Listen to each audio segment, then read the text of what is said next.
Hey, this is JT at HoagiesGarage.com. I have a slightly unique product install to do here today for a couple of reasons. First off, it's not on a car I own. Second off, it is a product that is not yet available to the public, but it will be very soon.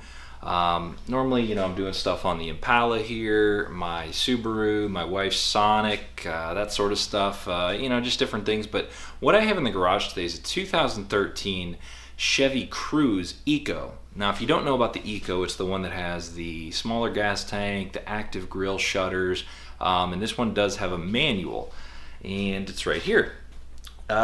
This isn't my car, and the owner who let me borrow it, he's my friend. He knows I'm doing this, everything, so it's not like I stole it or anything. But as far as like what we're gonna do today, we have the ZZP cold air intake. Now, it's not a short ram, not one of those ones that just puts a big filter under the hood to suck in hot engine air. This one actually has a somewhat box setup to isolate the filter and keep your air coming in a little bit cooler. So, comparing that to a non-box style, I don't know the exact temperature differences, but I'm sure if you research that, you could find out. Very simple setup though. You got the box, the filter, some tubing, an elbow, and some hardware. But ZZP is a very cool company to work with because I feel like you're dealing with kind of a small guy type company. You're not dealing with like a big K&N or something.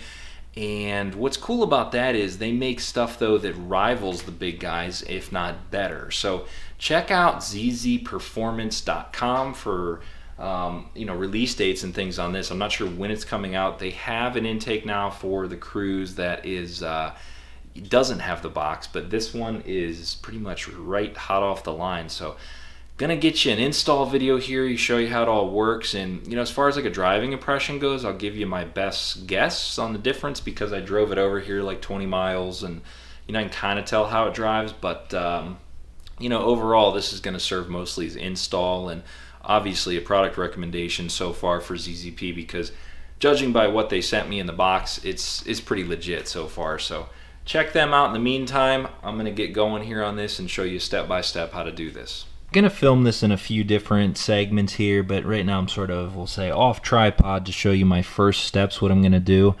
If you notice, there's these Phillips head screws kind of all around the airbox here. I'm going to loosen those. Next thing is this mass airflow sensor connector. It's got this red tab here. You just pop that off, and then the whole connector should just slide right off. Push that in there and then pull it off of there. The other thing is they, from the factory, just zip tied it to the airbox here. I'm just going to snip that. And then finally, as a beginning step here, all these hose clamps here are 7mm. Down there's 1, 2. And I just simply use one of these guys to loosen those, but you can use a screwdriver or a socket. So I'm going to get those going here and start disassembly.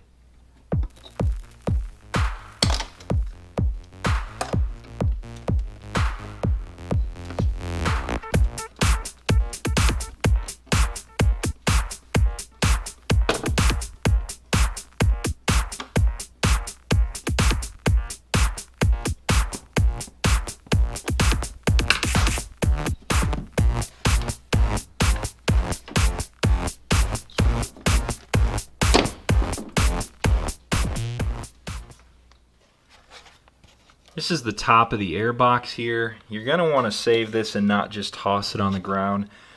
This is where the mass airflow sensor is. We're going to unbolt it from here because that reinstalls in the new tube.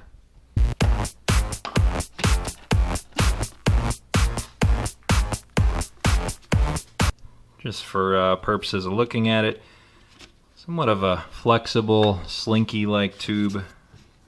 Squishy rubber, plastic and rubber, nothing fancy, but did the job from the factory. Now I did one of these on our Chevy Sonic, same part from ZZP, except it didn't have the cold air end of things over here, the little box. And one person commented, made a good point, and I kind of just overlooked it, They said right in here inside your turbo inlet there, it's probably a good idea to plug it with something. I'm just going to take a simple shop towel type rag and just put it there so I don't drop anything in there like a tool or anything. So good point by somebody who kind of caught my error. Now, the last step in this is pulling out the lower air box, which is just kind of held in by some rubber spacers, if you want to call it that.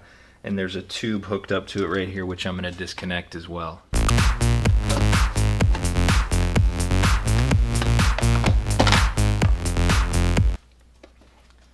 Just a quick look at that guy. There's those rubber, if you want to call them grommets or whatever, that hold it in. It's just sort of pressed in there. A little bit of a cold air inlet from the bottom. And then the tube down here, which I'm not really sure what that's for. I don't think we're reusing it though, so I will leave it there until it gets in the way, then we'll see. Lower air box though. Like I stated earlier, the factory mass airflow sensor has to come out. They're not as big anymore, they're pretty small. Just 2 Phillips screws is going to undo that, then I'll show you how to install it into the new ZZP tube. There's your mass airflow sensor. It's out. This car only has 28,000 miles, so it's all like brand new. Doesn't need cleaned, or the seal's not worn or anything. It only fits in here one way. Like if I put it that way, you can see how the holes all line up. If I put it the incorrect way, it doesn't work. So you can't really screw this part up. Just kind of slides in there. The gasket fits perfectly. Nice job, ZZP. And then they give you some Allen head bolts, which just get turned into there. I'm going to put a little drop of Loctite just because I'm overly paranoid like that. Just a little bit though. Not required, but definitely can't hurt. So there's our mass airflow sensor installed in the tube.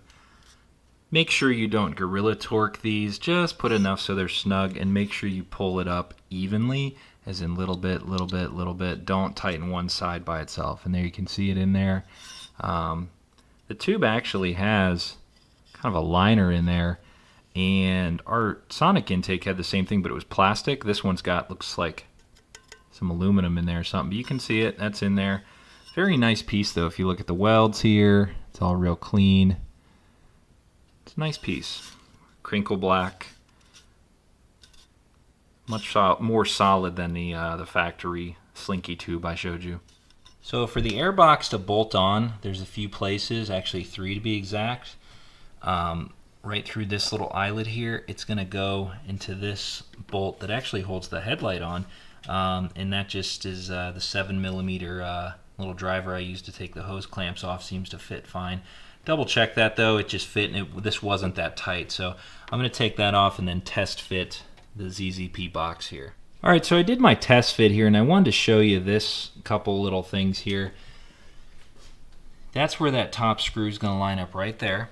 Now, two things I grabbed off of the factory lower box are those big rubber grommets, because they seem to hold this all together. So basically what you're looking at here is the rubber grommet, and then there's the 2 bolts and nuts they gave you, where the other one is right down there. The longer one goes down here, the shorter one goes up top up there. So keep that in mind. He said this is new, so I'm kind of curious if the fitment is right on, and it doesn't seem too bad. It's interesting though that they did utilize those rubber catches, which it's kind of clever. They're using stuff that you wouldn't normally use. And then if we kind of change the angle here, sorry about my shadow, that cut in it goes right over the engine mount, which is pretty cool. Now don't make the mistake I almost did here and bolt this all down, because you need to have access in there for the filter and everything else. So you are pretty much sealing that up in there though, and you see they got a little somewhat sealed hole there with the foam there. So gonna start fitting the tube end of things, the elbow down here on the turbo inlet, and then from what I can gather, this is going to be the last piece here. Just it kind of fits right over the top there, so we shall see.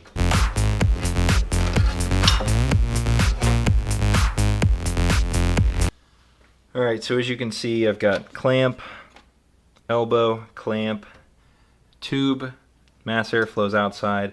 I slid the cover on. Now I can catch my filter and start the assembly process. I do want to torque my clamps though, just so I know everything's in place before I finally bolt this top upper box on here. So I wanted to show this down here. This is probably the most unique part of this kit, and I'm pretty sure I'm doing this part right. You reuse these rubber end caps, or whatever you want to call them, off the factory lower air box, and then from there you can fit an Allen wrench into the bolts they give you, and I put a ratchet wrench on the end there, and basically you just kind of snug it so it's in there tightly. And I've already done that, so it's in there. And then finally you catch this top bolt right here. So 3 catching points for this box, we'll call it, and it's pretty sturdy. It's not going anywhere. I've snugged up all my clamps. The filter's hidden under here. There's the clamp right there, and then there's the clamp under here. And if you look at it, it's pretty sturdy. It's not really going anywhere. This part right here is just kind of, that's how it is. I don't know if they intentionally did this or not. Obviously they intentionally cut this out so you can see their logo, but if they're trying to create a completely sealed box, they kind of ruined it with that. But at the same time, maybe that's there so it pulls air from somewhere else. I really don't know. So a quick tip on this, and I kind of messed this up slightly, but I kind of caught it before it was disastrous or something went wrong.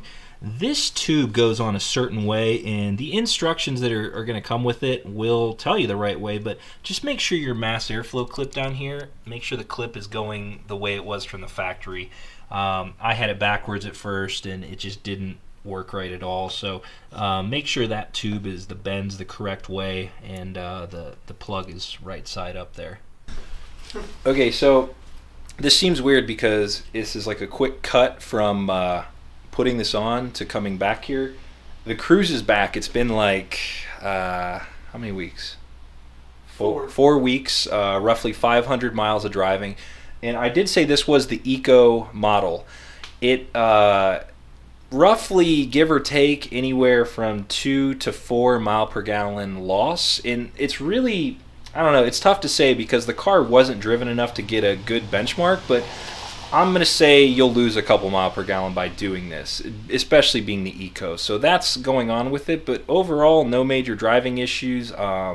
Same as the Sonic intake, a little bit more like oomph in the pedal. You don't have to shift as often, just enough to notice it.